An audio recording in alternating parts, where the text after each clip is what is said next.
Hello guys, today we're going to be looking at my new app, Smart Remote Plus, on the iPhone 17 Pro Max, and it's made for controlling LG TVs via an app and then via a series of widgets running on the dashboard, the lock screen and the control center. So I have a TV here that runs my PlayStation 5 Pro, and then I have a TV here that's run by an Xbox Series X, and then I have a TV here that is my Xbox Series S. So what we can do is, I tried using the LG app. It doesn't really work. It doesn't support TV on a lot of the time, and it takes ages to reconnect to a TV. So I built this app to be fast and responsive and not take a lot of time to connect things. So what we'll do, we'll quit that app so we can look at it. I'm going to start it up and we're going to tap power just to show how quickly the TV responds. So we've done that. You can see at the top there it says Games Room PS5 Pro, and the TV is now booted. So what I'm going to do, we're going to change TV. I have to just keep putting it down because I'm obviously holding the phone. We're going to move to the Series X now.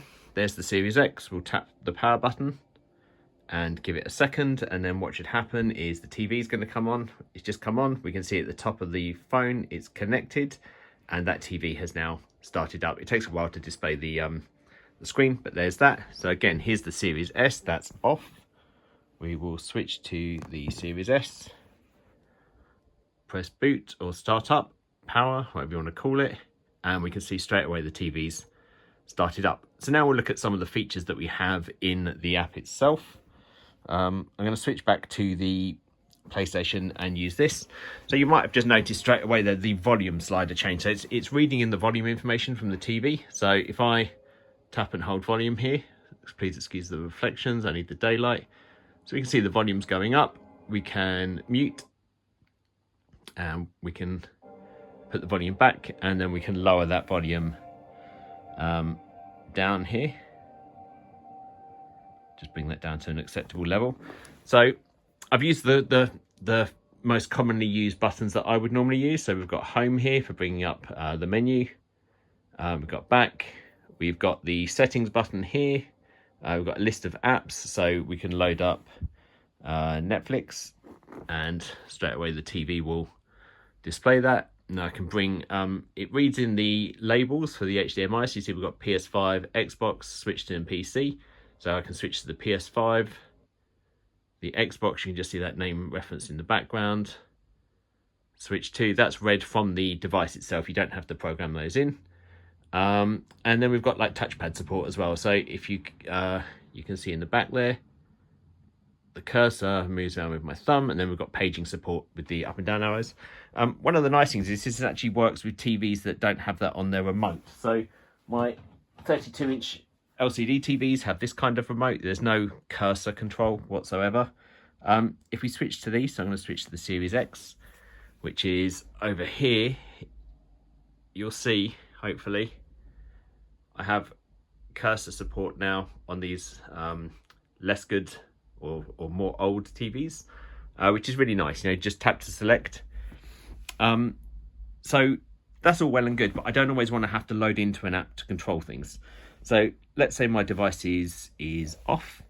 Obviously it's got Face ID, so it's unlocked, but we'll focus on that. If I swipe across now, we've got the widget support. So you can see here, I've got two types of widget, a small condensed widget or a slightly larger one. And all these buttons are configurable. So if we go through and just look at what we can do to configure them, I'm going to edit the widget, and you can see here you have a list of TVs that you have added to the app. Whether we want to show the name or not, it's off by default. Realistically, if you've got one TV, you probably wouldn't bother. And you can choose what all the buttons are here. Here we don't fetch the names for them. We let you customize them, so you can type in names for any labels you want. So here I'm going to be controlling the Games Room PS5 Pro. And what we'll do, we will just zoom in, not zoom in, focus, hold the phone here. So I'm going to tap the power button, and straight away we see the TV has gone off. So we've got home, okay, back, and then you can see an app there. I've got Prime Video set up for that because I normally watch Amazon Prime in here.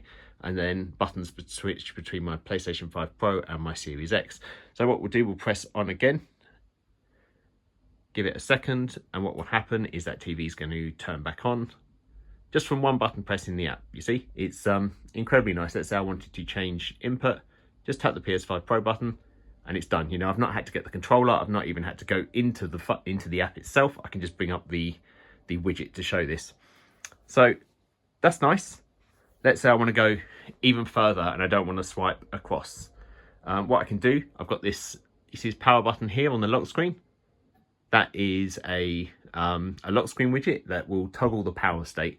It will try and turn the TV off. If the TV doesn't respond, it will turn it back on. So now I'll tap the button and we've got the TV comes back on without even needing to swipe across to the widgets here. So that's your power button lock screen widget. We've also got configurable control center widgets here as well.